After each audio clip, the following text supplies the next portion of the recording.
Salut les bouseux. Savez-vous ce qu'est un Français de souche? Je veux dire, le savez-vous vraiment? Et même peut-on le savoir d'ailleurs? En effet, le problème de cette expression, c'est que sa définition ne fait l'objet d'aucun consensus. Moi je suis curieux, j'ai voulu en savoir plus. J'ai demandé à des gens se considérant Français de souche dans les commentaires de ma page Facebook. J'étais assuré d'avoir des sources fiables. On m'a alors expliqué qu'un Français de souche, c'est une personne qui a des ancêtres français depuis le 19e siècle. J'ai alors demandé des précisions. Combien d'ancêtres? Eh ben, j'ai pas eu de réponse. Merde alors. Mais pourquoi on n'arrive jamais à avoir des infos précises pour définir le français de souche? Bah parce que les gens qui défendent ce concept, en général, ils sont pas aussi stupides qu'ils en ont l'air. C'est pas possible. Et ils savent bien que s'ils commencent à dire qu'il faut avoir, par exemple, 90% de sang français sur 5 générations, ça commence à pas mal puer la merde.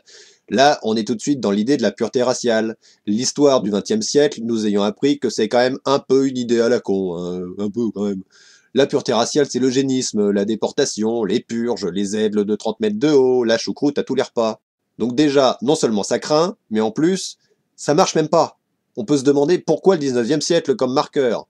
L'idée, ça serait que, on va dire les choses clairement, la race française se serait stabilisée à cette époque-là. Alors c'est faux, hein. Il y a qu'à considérer rien que les 6 millions d'immigrés italiens en un siècle. Ça en fait du brassage, hein. Et on les connaît, les Italiens, c'est des coureurs de jupons, ces gens-là. Et je suis pas raciste envers les Italiens, je mange des pizzas. Ou encore les Polonais, les Espagnols qui risquent d'avoir un paquet d'ancêtres arabes, hein, si on remonte assez loin. Ou dans une moindre mesure, les 200 000 enfants de soldats allemands pendant la Seconde Guerre mondiale. Même si les Allemands sont nos cousins germains, bah c'est quand même des boches. Hein. Et je suis pas raciste envers les Allemands, j'ai un ami qui porte des chaussettes avec ses sandales. Sans oublier évidemment les colonies, l'immigration issue des colonies, qui a bien foutu la merde, et c'est pour ça qu'on se retrouve à devoir supporter Zemmour. Bref, avec toutes ces immigrations sur plusieurs générations, il est statistiquement improbable d'avoir uniquement des ancêtres français, ou même une majorité. D'ailleurs, je parle arbitrairement d'une majorité d'ancêtres, mais même ça c'est sujet à débat. Pourquoi faudrait-il juste une majorité d'ancêtres français?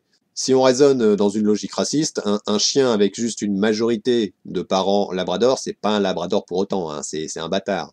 Il est impossible de parler de français de souche avec une argumentation à base de généalogie qui est quand même le principe de ce concept, sans sombrer aussitôt dans un raisonnement défendant une certaine pureté raciale. Et concrètement, en France aujourd'hui, ça le fait pas trop quoi, de se ramener en politique avec des pourcentages de sang de telle ou telle origine. Surtout que pas mal de patriotes auront du mal à être des pures races, même si Le Pen fait un peu bulldog.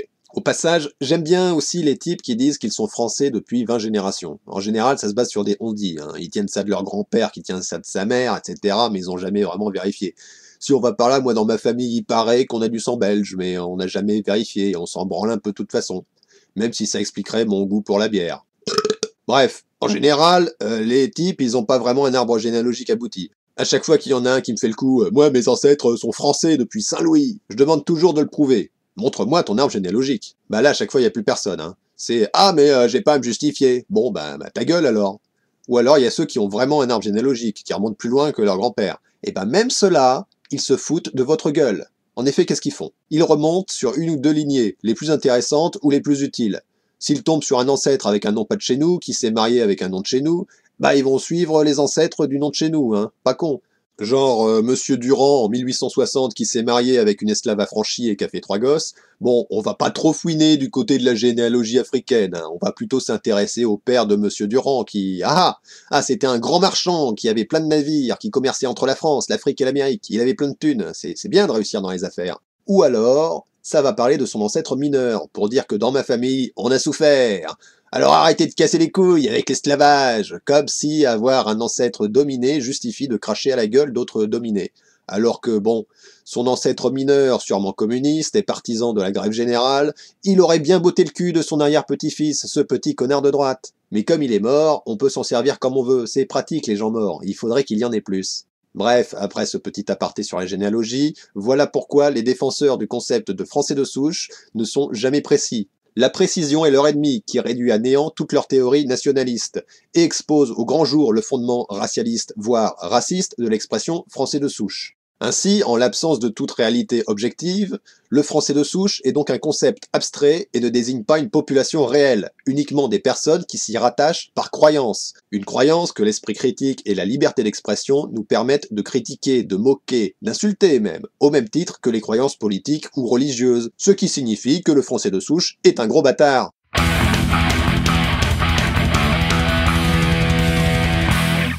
Après ce billet un peu plus long que d'habitude, nous passons aux appels des auditeurs. Allô? Oui, allô? Ah, monsieur Bertrand. Oui, c'est Bertrand Panzani. Je suis français de souche et je m'insurge contre votre émission raciste anti-français de souche. Ah, vous êtes antiraciste. Ah non, les antiracistes, c'est les vrais racistes. Donc vous n'avez rien contre le racisme anti-français. Si, mais non, mais c'est pas pareil. Nous, les français de souche, on est chez nous. Mais monsieur Panzani, vous êtes d'origine italienne, non? Donc immigré. Non, l'immigration, c'est les Noirs et les Arabes. Moi, je suis d'origine italienne. Immigré. Italienne. Immigré. Italienne. Italienne. Immigré. Ah merde. Ah ah! Vous m'avez piégé, espèce de gauchiste. Retournez dans votre pays si vous n'êtes pas content.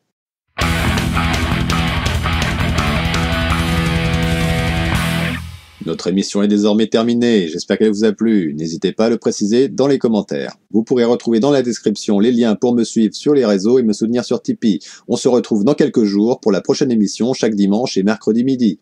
Allez, salut les bouseux!